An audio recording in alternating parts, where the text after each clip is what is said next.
Je sais pas vous, mais moi je suis un peu tannée.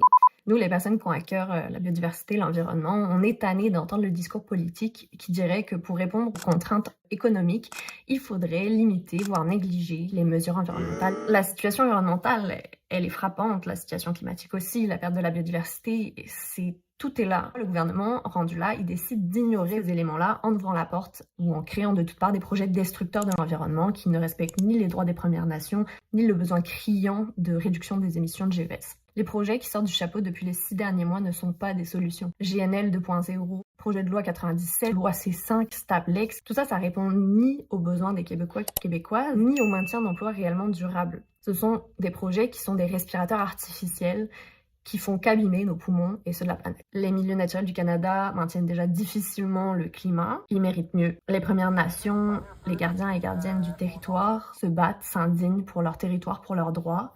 Ils et elles méritent mieux. Les espèces végétales et animales disparaissent dans le silence. Elles méritent mieux. Les Québécois et les Québécoises ont de moins en moins accès à un environnement sain, à un air pur. Ils et elles méritent mieux. Pour ce qui est de l'argument économique ou du maintien des emplois, c'est correct, on le comprend, on l'entend, mais il ne faut pas être naïf. Nature Québec priorisera toujours des emplois qui sont réellement durables, avec des projets qui sont porteurs d'avenir, plutôt que de continuer à surexploiter des ressources humaines et naturelles dans un but court-termiste.